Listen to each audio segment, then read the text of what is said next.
Bab 1430 Siapa berani? Dewa Pil yang tidak terkalahkan. Di langit kota Tao, Mileye yang jiwa dan darahnya yang terbakar membuat semua orang terkejut. Bahkan petinggi surgawi dan yang lainnya pun sedikit terkejut. Mereka tak menyangka Mileye bisa langsung membakar garis darah dan jiwanya. Petinggi surgawi menatap Mileye dengan tajam, "Mana orang di belakangmu?" Sebenarnya dia terus menunggu orang di belakang Mileye muncul. Namun sekarang, tidak ada seorang pun. Apakah jangan-jangan tidak ada kekuatan di belakang Mileye? Atau, kekuatan di belakang Mileye tidak terlalu kuat? Saat melihat Sekte Sahaloka dan Dark Abyss bekerja sama, mereka takut dan tidak berani muncul. Di bawah, Mileye tiba-tiba tertawa, "Petinggi surgawi, sebelum mati aku ingin melihat kekuatan dari Master Alam Guyi. Apa kamu bisa memuaskanku?" Petinggi surgawi menatap Mileye, "Di mana orang di belakangmu? Mungkin mereka tidak berani muncul." Di samping, Benili tiba-tiba tertawa, seperti dewa kuno, begitu yang harus dikorbankan terlalu banyak, tidak ada yang bersedia melindungi Mileye lagi. Oleh karena itu, dia sudah ditinggalkan dan menjadi anak yatim. Petinggi surgawi melirik sekeliling, dia masih belum merasakan aura kuat apapun. Tidak ada yang muncul. Saat ini, Benili tiba-tiba tertawa, "Mileye, bukankah kamu ingin melihat kekuatan Master Alam Guyi? Aku akan memenuhi keinginanmu."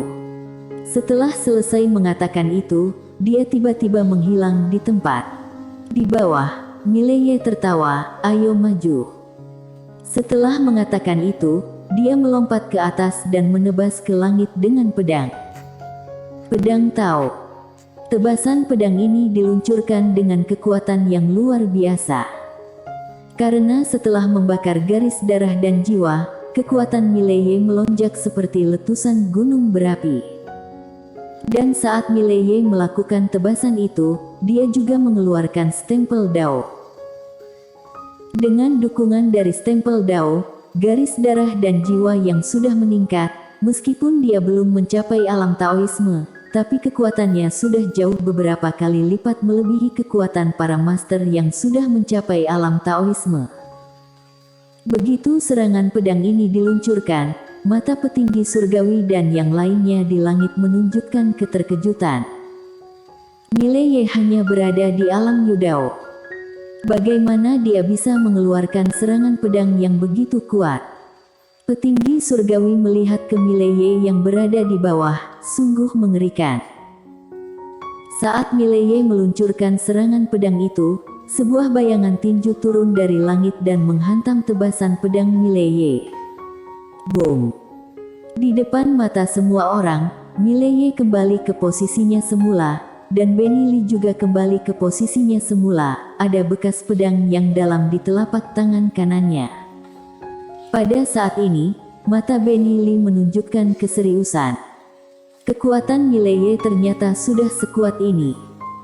Pada saat ini, petinggi surgawi yang berada di kejauhan berkata, "Dia masih terus bertambah kuat." Semua orang melihat ke arah Mileye, dan melihat bahwa auranya terus naik seperti tanpa batas. Dan tubuh Mileye juga mulai sedikit demi sedikit berubah menjadi ilusi. Pada saat ini, Mileye tiba-tiba melihat ke Benili dan berkata, "Ayo lagi." Setelah mengatakan itu, dia tiba-tiba menghilang. Syuh! Sebuah cahaya pedang naik dari bawah ke langit. Sebuah kekuatan pedang langit menggoncang dunia. Kekuatan momentum pedang itu membuat semua master yang hadir terkejut. Di langit, Benili menyipitkan matanya, lalu mengepal tangannya. Ruang di sekeliling tinjunya tiba-tiba menjadi sebuah pusaran ruang hampa. Saat berikutnya, dia meluncurkan tinjunya ke depan. Boom! Ruang hampa itu tiba-tiba menyapu ke bawah. Seluruh langit pada saat ini benar-benar langsung berubah. Saat ini, serangan pedang Mileye sudah tiba. Boom! Di depan mata semua orang, Mileye menebas ke atas ruang hampa itu. Seluruh dunia bergetar hebat, dan pada saat berikutnya, ruang hampa itu meledak dan lenyap. Pedang itu terus melaju dan langsung menebas Benny Lee. Mata Benny Lee memancarkan energi jahat. Dia melambaikan tangannya dan maju selangkah. Tubuhnya setengah berlutut, tangan kanannya dikepal erat menjadi tinju, lalu dia meninju ke bawah dengan kuat, hancur. Begitu tinjunya meluncur, sebuah kekuatan yang dapat menghancurkan langit dan bumi turun ke bawah. Semua ruang hampa yang dilewati kekuatan ini langsung lenyap. Boom! Mileye, bersama dengan pedangnya, langsung dibuat terpelanting kembali ke posisi awalnya di bawah, dan ruang di hadapannya serta Benny Lee sudah berubah menjadi hitam pekat. Pada saat yang sama, sudut bibir Mileye perlahan mengeluarkan darah. Di langit, Benny Lee melihat ke Mileye yang berada di bawah. Ini sudah berakhir. Setelah selesai mengatakan itu, dia menghentakkan kaki kanannya dengan kuat, lalu melesat ke bawah, seolah mau menghancurkan dunia ini. Sangat mengerikan. Di bawah, Mileye perlahan menutup mata, tangan kanannya memegang pedang dengan erat. Saat ini dia sudah merasa bahwa dirinya bukan dirinya lagi. Kekuatan. Dia merasakan kekuatan tak terbatas di dalam tubuhnya. Dia belum pernah merasa begitu kuat sebelumnya. Tentu saja, dia tahu bahwa kekuatan itu didapatkan dengan mempertaruhkan nyawa. Tanpa banyak berpikir, Mileye tiba-tiba membuka matanya, dan di saat berikutnya, dia berubah menjadi cahaya pedang merah, lalu melesat ke langit. Boom!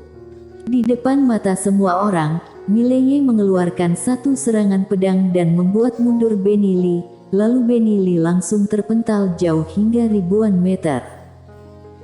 Melihat adegan ini, petinggi surgawi yang berada di langit menyipitkan matanya. Kekuatan Mileye benar-benar luar biasa. Master lainnya juga tampak sangat serius. Kekuatan Mileye sekarang tidak kalah dengan Master Alam Guyi. Meskipun Mileye harus mempertaruhkan nyawanya untuk mendapatkan kekuatan ini juga sudah terlalu menakutkan. Di langit, Benny Lee melihat ke dadanya. Di dadanya, ada bekas pedang Tao. Bekas pedang itu sangat dalam, bahkan tulangnya pun terlihat. Raut wajah Benny Lee menjadi sangat tidak enak dipandang. Dia tak menyangka dirinya dilukai oleh Mileye 2 kali berturut-turut. Benar-benar sangat memalukan. Benny Lee melihat ke arah Mileye di bawah, dan tiba-tiba Mileye menghilang dari tempatnya. Syuh! Suara pedang Tao menggema di seluruh tempat, cahaya pedang melesat dari bawah ke atas, langsung mengarah ke Benny Lee. Raut wajah semua orang yang hadir langsung berubah ketika melihat serangan pedang itu. Serangan pedang itu lebih kuat daripada serangan pedang sebelumnya. Setiap serangan pedang lebih kuat daripada sebelumnya. Di langit, Benny Lee tidak berani gegabah. Dia menggabungkan kedua telapak tangannya dan ketika pedang itu tiba di hadapannya, dia membalikkan kedua telapak tangannya dan menekan dengan keras ke depan. Boom! Sebuah kekuatan yang sangat besar meledak dari kedua telapak tangannya seperti gunung berapi. Kekuatan itu hanya muncul sebentar saja, tapi seluruh langit langsung berubah menjadi ilusi. Boom! Pedang Mileye diblokir begitu saja. Namun, raut wajah Benny Lee tiba-tiba menjadi pucat. Pada saat ini, Mileye menghentakkan kaki kanannya dan mengayunkan pedangnya ke depan. Krak! Terdengar suara retakan, Benny Lee tiba-tiba menyipitkan matanya. Dia menahan pedang Mileye dengan kedua tangannya. Boom! Begitu serangan pedang Mileye tiba, Benny Lee langsung mundur ribuan meter jauhnya. Pada saat yang sama, lengannya langsung ditebas oleh Mileye. Di kejauhan, petinggi surgawi menatap Mileye dengan tajam. Saat itu juga, dia tiba-tiba menyadari bahwa selama ini dia sudah sedikit mengabaikan Mileye. Sebelumnya, Meskipun dia juga merasa bahwa Mileye adalah orang yang berbakat, tapi pada saat itu, Mileye belum dapat menimbulkan ancaman baginya. Namun sekarang, dia tiba-tiba menyadari bahwa pemikirannya sebelumnya salah. Mileye ini, kalau dia tumbuh, akan menjadi benar-benar mengerikan. Para master dunia Sahaloka yang berada di samping juga tampak sangat serius. Kekuatan tempur Mileye jauh melebihi dugaan mereka. Dapat dikatakan bahwa tidak hanya di alam semesta 5 dimensi ini, bahkan jika Mileye ditempatkan di dunia Sahaloka, dia pasti akan menjadi pemuda terhebat. Mileye harus mati. Pada saat ini, baik Dark Abyss maupun dunia Sahaloka, mereka memiliki pemikiran yang sama. Cara terbaik untuk menangani orang yang luar biasa ini adalah dengan membunuhnya. Pada saat ini, Mileye yang berada di kejauhan kembali menyerang Benili. Cahaya pedang melesat dan menghancurkan segalanya. Benili tiba-tiba menyipitkan matanya, lalu segera berteriak, "Serang!"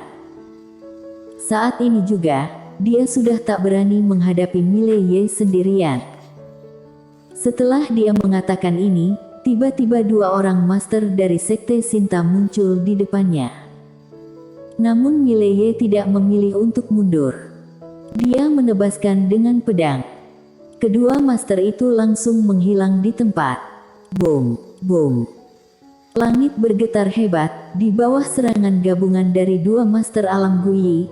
Mileye dibuat mundur lagi dan lagi. Tapi tidak mundur terlalu lama, dia segera berhenti dan menebas ke depan dengan cepat. Bas! Sebuah cahaya pedang berwarna merah darah melesat. Boom! Satu pedang ini, langsung membuat 2 master alam Guyi mundur. Melihat adegan ini, ekspresi petinggi surgawi dan yang lainnya menjadi semakin tidak enak dipandang. Kekuatan Mileye terus bertambah. Semakin lama semakin kuat. Pada saat ini, Mileye tiba-tiba menghilang di tempat, dan ketika dia muncul kembali, dia sudah berdiri di hadapan salah satu master alam Guyi. Seperti sebelumnya, dia menebas dengan satu pedang lagi. Master alam Guyi itu tidak berani gegabah. Saat dia bersiap untuk melawan, tiba-tiba terjadi perubahan. Ada lingkaran hitam putih taiji di atas kepalanya. Dalam sekejap, tingkatan alamnya langsung ditekan ke alam Taoisme. Pada saat yang sama, 4 domain Mileye langsung menutupi pria tua itu.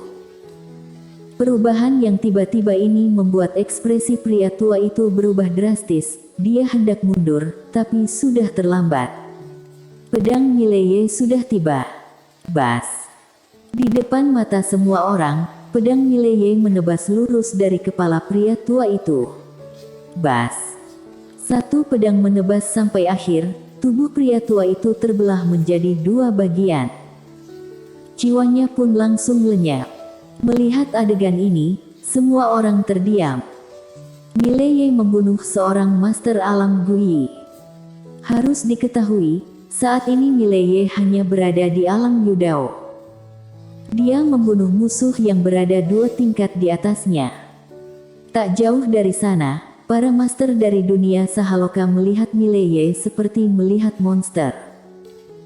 Saat ini, Andihu yang berada di samping petinggi surgawi tiba-tiba berkata, "Orang ini benar-benar terlalu mengerikan. Bunuh dia." Petinggi surgawi mengangguk, "Bunuh dia." Setelah dia selesai mengatakan ini, di lapangan, belasan master alam Guyi tiba-tiba melesat ke arah Mileye. Melihat belasan master alam Guyi yang datang, Mileye berbalik dan melihat keladiaan, Savera, Wita Zhang, Wina Lian, Queen dan Monique Qian. Satu-satunya kekecewaannya adalah dia tidak melihat Lin Ziye. Namun bagus juga Lin Ziye tidak berada di sini, dengan demikian dia bisa bertahan hidup. Selama bisa bertahan hidup, itu adalah hal yang baik. Mileye perlahan menutup matanya. "Lindsay, kakak tidak bisa mencarimu lagi. Jangan marah padaku, kamu harus hidup dengan baik." Setelah mengatakan itu, Dia tiba-tiba membuka matanya dan melihat ke Master Alam Guyi yang datang ke arahnya, lalu tertawa, "Ayo maju." Selesai mengatakan itu, dia mulai melepaskan semua kekuatannya. Meledakkan diri. Tak jauh dari sana, Benny Lee berteriak dengan sedikit menggila, "Bunuh dia! Bunuh dia!" Setelah mengatakan itu, para master di belakangnya juga melesat keluar. Namun pada saat ini, suara teriakan seperti hewan liar datang entah dari mana. Siapa yang berani menyentuhnya? Siapa yang berani? Ah! Langit bergoncang. Bersambung.